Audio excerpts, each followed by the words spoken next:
Es un gusto tener en el estudio central de RBC Canal 11 al electo congresista por Peruanos por el Cambio, Juan Cheput. Déjame darte una felicitación en primer lugar. Gracias, por Luis Alfonso.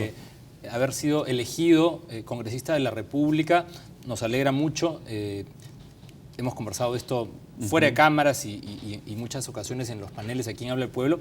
Cuéntanos cómo tomas este resultado electoral y esta responsabilidad que asumes tú de ser pues congresista de la República. Primero que nada quiero agradecerte, Luis Alfonso, valoro mucho tu felicitación, de verdad me sobrecoge, me emociona. Y bueno, a través tuyo, a todos tus televidentes, lo tomo con bastante humildad, sencillez y sobre todo con mucha responsabilidad. Ten la absoluta seguridad que voy a honrar cada voto, como también voy a tratar de representar a todos los peruanos y poner mi granito de arena para que el prestigio de la política se recupere, ¿no? Correcto. Hay que elevar pues definitivamente el nivel de la discusión en el Congreso.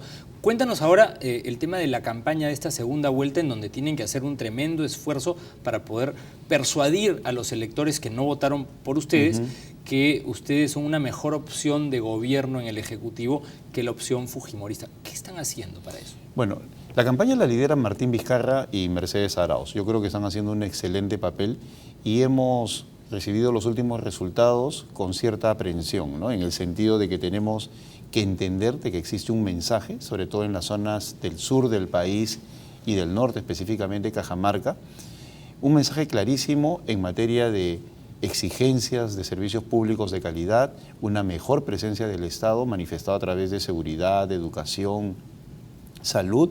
En el caso de Cajamarca, el tema medioambiental, si bien es cierto ahí hay un reclamo en contra de las mineras, nuestra obligación es decirles que las mineras son bienvenidas, pero con tecnología de punta, con respeto al medio ambiente y sobre todo escuchando a las poblaciones. Entonces nosotros estamos trabajando activamente en recuperar sectores que no solamente han ido hacia la izquierda históricamente, sino que tienen reclamos puntuales que no pueden ser desatendidos. Ahora, y cuéntanos cómo crees tú, ¿por qué crees tú que deberían votar por ustedes para el Ejecutivo si es que los fujimoristas cuentan ya con la bancada mayoritaria? Es decir, tienen mayoría absoluta en el Congreso. Y el otro día se ha molestado conmigo Francesco Petrosi porque él dijo que ahora van a pasar las leyes como por un tubo. Así es. ¿Eso es bueno, es malo, es mejor construir una mayoría o es mejor tener una mayoría propia? ¿Cuál es tu punto de vista? Yo creo que construir una mayoría es un desafío de las democracias, ¿no? Porque la democracia se diseña, ¿no?, desde Grecia para escuchar a las minorías, para atender a las minorías. A la minoría no se le puede excluir, como dijo el congresista Becerril, ¿no? El pueblo ha votado por una mayoría absoluta, con lo cual se juntaba con lo que había dicho Francesco Petrosi, que la ley van a salir por un tubo, con los deseos de Cecilia Chacón de decir que Alberto Fujimori iba a salir por la puerta grande, o peor aún, con Kenji Fujimori señalando que en el 2021 pretendía ser presidente. Entonces, eso casualmente es consecuencia de la hegemonía en el Congreso de la República con 73 escaños, que parece lo que van a tener finalmente, es entre 73 y 71. El poder corrompe y el poder absoluto corrompe más. Ese es un dicho antiguo. ¿Tú crees que es mejor entonces que en el Congreso, digamos, se construye una mayoría a que tengan esta mayoría absoluta, digamos, y además el Ejecutivo? O que dé señales Keiko Fujimori en el sentido, si quiere manejar adecuadamente una transición, entendiendo una transición que el fujimorismo se desprenda de una vez por todas de su etiqueta autoritaria y entregue la mesa directiva del Congreso a la oposición. Y de esa manera sería una señal contundente que verdaderamente quiere contribuir con la democracia. Yo creo que esta mayoría es una suerte de presente griego para Keiko Fujimori, pues lo que se está buscando ahorita es el equilibrio de poderes a partir de un ejecutivo distinto. Ahora, el modelo económico de Pedro Pablo, de ustedes, digamos, y el de Keiko son parecidos, tienen matices, no es lo mismo lo que proponen en materia económica, y eso es también algo que va a determinar cuántos más adeptos o cuántos más votantes van a obtener.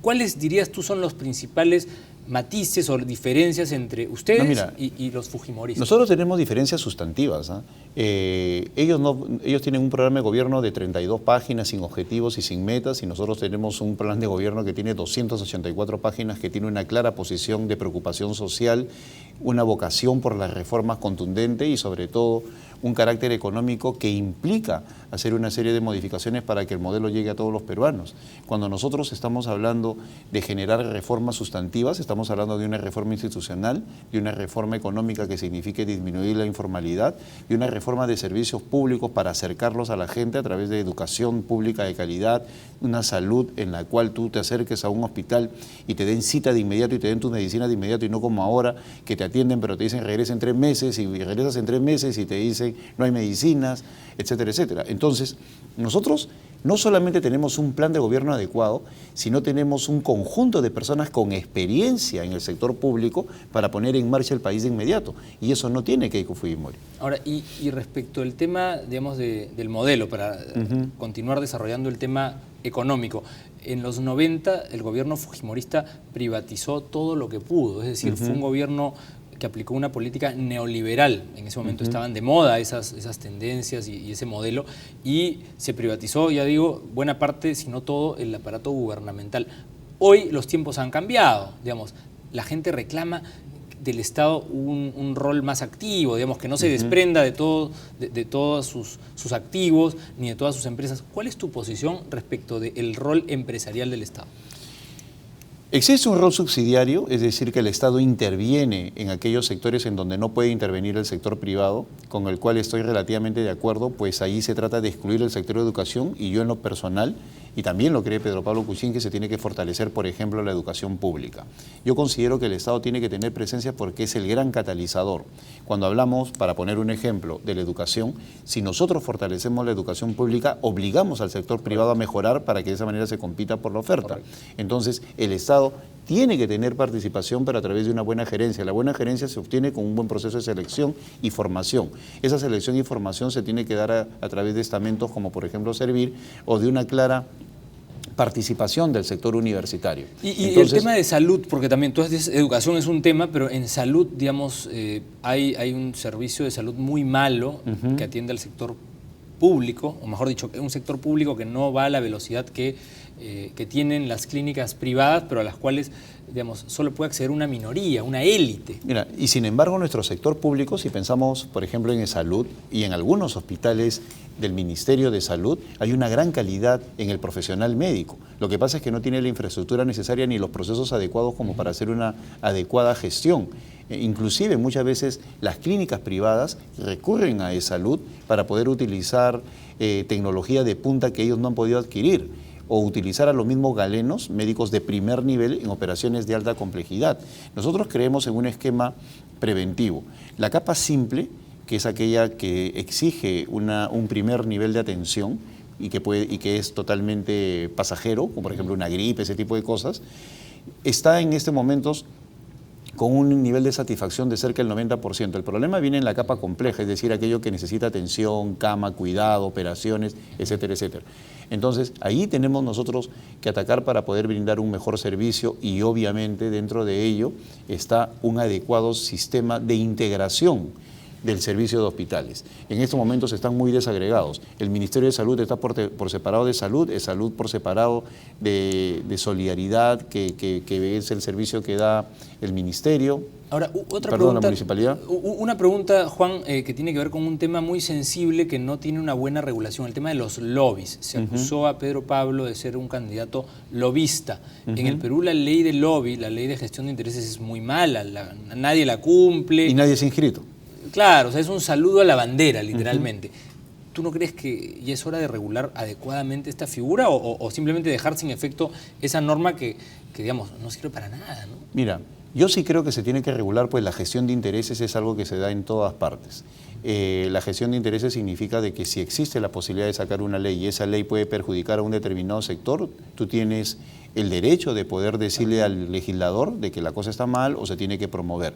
Y para eso tiene que estar identificado, tiene que ser transparente, tiene que estar normado. El problema es que existiendo la ley no se ha apuntado nadie, ¿no? En todo caso habrá 2 o 3 personas, inclusive hay estudios de abogados que hacen lobbies, que hacen cabildeos, pero no están en esta relación. Correcto. Entonces, como no hay una regulación, y eso lo tiene que hacer la Presidencia y el Consejo de Ministros, una reglamentación, pues entonces tiene que impulsarse esto, porque en un contexto como el actual, en el que tenemos un parlamento subrepresentado, o que superrepresenta al país, pues son solamente 130 personas, y las leyes tienen una dinámica que afectan directamente al sector económico, productivo o social o demográfico del país, pues es obvio que se tiene que escuchar a los involucrados, a los stakeholders, a aquellas personas que tienen algún tipo de interés. Y para eso, esto tiene que estar normado, regulado a través de una adecuada ¿Podría ley. ser uno de pronto de los proyectos que tú podrías impulsar, digamos, a tu bancada? Por supuesto, del porque es Congreso, una ¿no? cuestión que tiene que ver con la transparencia y sobre todo tiene que ver con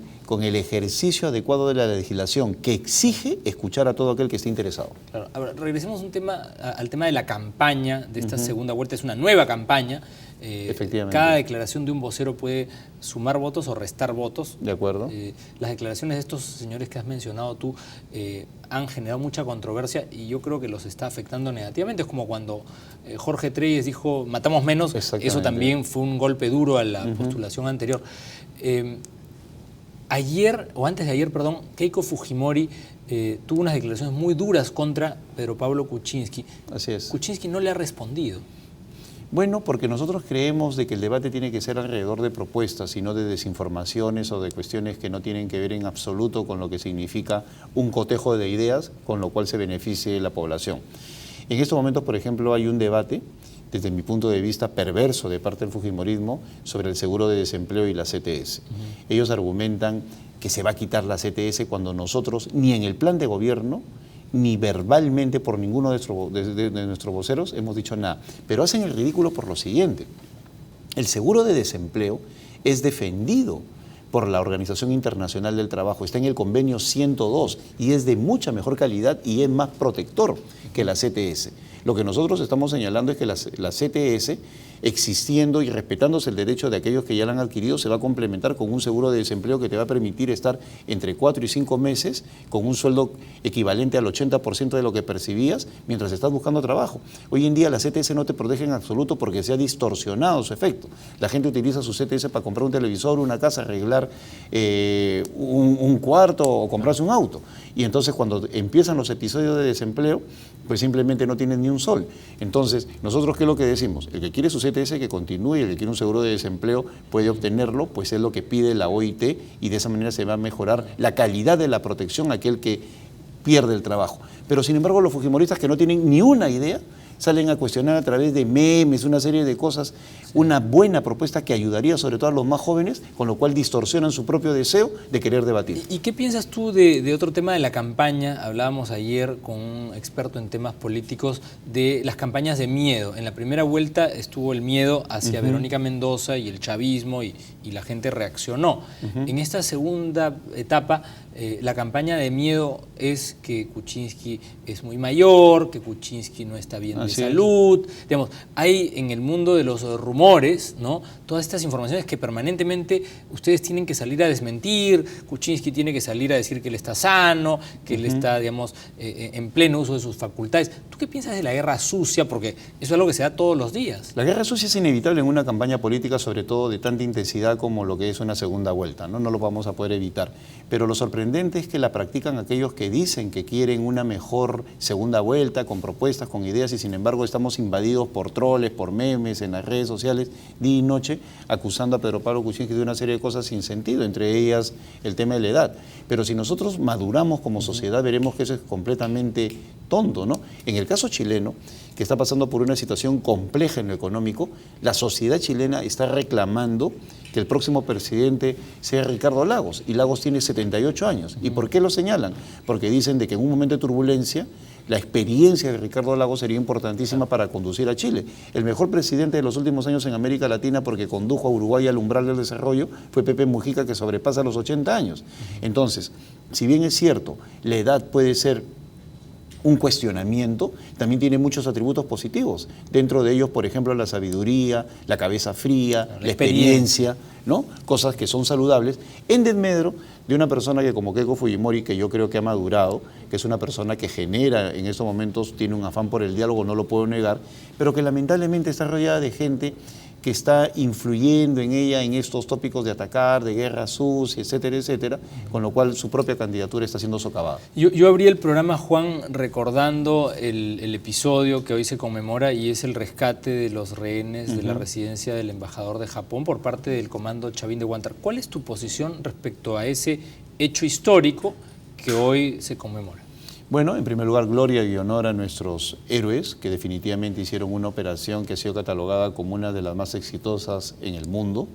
Yo creo que a pesar que ha habido episodios que han sido cuestionados como el de la muerte de un rehén, que es algo que se tiene que investigar y que no acusa al resto de comandos como se ha pretendido hacer, la operación de por sí fue impecable y yo creo que merece un reconocimiento de parte de todos a un suceso que no solamente garantizó la vida de la mayoría de los rehenes, sino que permitió al país demostrar que tiene unas Fuerzas Armadas muy profesionales de la cual debemos sentirnos orgullosos, ¿no? Ahora, y respecto de Keiko Fujimori, que ha dicho que ella no le debe nada a nadie o que no ha recibido ningún tipo de regalo, ¿cuál es tu posición? Porque hay quienes sostienen que no está siendo está siendo un poco ingrata con su padre, digamos, que es quien durante 10 u 11 años, digamos, estuvo en el gobierno e hizo un montón de cosas buenas, malas, regulares, atroces, pero parte de los votos vienen de ahí.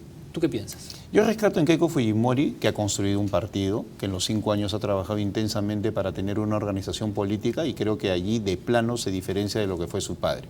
Lo que podría cuestionar es la forma como sus asesores en la actualidad o algunos congresistas termocéfalos están llevándola a un terreno en el cual la confrontación va a ser protagónica en los próximos días. Si ella vuelve a ser la Keiko Fujimori, que convoca, que dialoga, que promueve el diálogo y no la diatriba, el insulto, el adjetivo que pueden estar generando algunos de sus adláteres, pues creo que podríamos tener una segunda vuelta de lujo, en la cual la propuesta sea el eje de la campaña y no el insulto o la infamia, ¿no? Penúltima pregunta, y esta tiene que ver con Verónica Mendoza y los que votaron por ella. ¿Tú encuentras como Mercedes Arauz coincidencias con los planteamientos de Verónica Mendoza con alguno de ellos? Lo que ha dicho Meche es que hay temas que no en el detalle, pero sí en materia temática, hay conciencias con nosotros. Por ejemplo, en el caso del medio ambiente, en el caso de los programas sociales, indiscutiblemente hay vasos comunicantes. Si bien es cierto, la forma como se desarrollan son distintas, en materia temática tenemos el ánimo de impulsar algunos temas como el medio ambiental. Otra cosa es cómo lo ven ellos. Ellos son enemigos de la minería. Nosotros creemos que, por ejemplo, la minería puede impulsarse con tecnología de punta y escuchando a las poblaciones nativas y poder tener los recursos que se necesitan respetando el medio ambiente. Muy bien, Juan. Muchas gracias. Última pregunta, no más que pregunta. ¿A quién desearías tú esta noche agradecer por haber logrado este resultado, digamos, que te convierte en un representante del pueblo peruano, ¿no? ¿A quién te gustaría, digamos, en un acto de gratitud decir, le dedico esta candidatura? Esta candidatura se la dedico en primer lugar a mi mamá, que es una persona extraordinaria, a mis 2 hijos y también a todos los señores de la tercera edad. Yo creo que tengo en los amigos de la tercera edad una excelente votación y me comprometo a luchar por ellos. Está en nuestro plan de gobierno, dicho sea de paso, una mejor pensión si están a las AFP y mejores servicios en el caso estén en la ONP. Yo creo que la tercera edad merece un reconocimiento, pues ha participado activamente en el último proceso electoral y está olvidada. Muy bien, Juan. Felicitaciones nuevamente. Gracias, y éxito en tu rol pues como parlamentario en el próximo Congreso. Muchas gracias, Luis Alfonso. Gracias. Vamos a hacer una pausa en el programa y regresamos en instantes.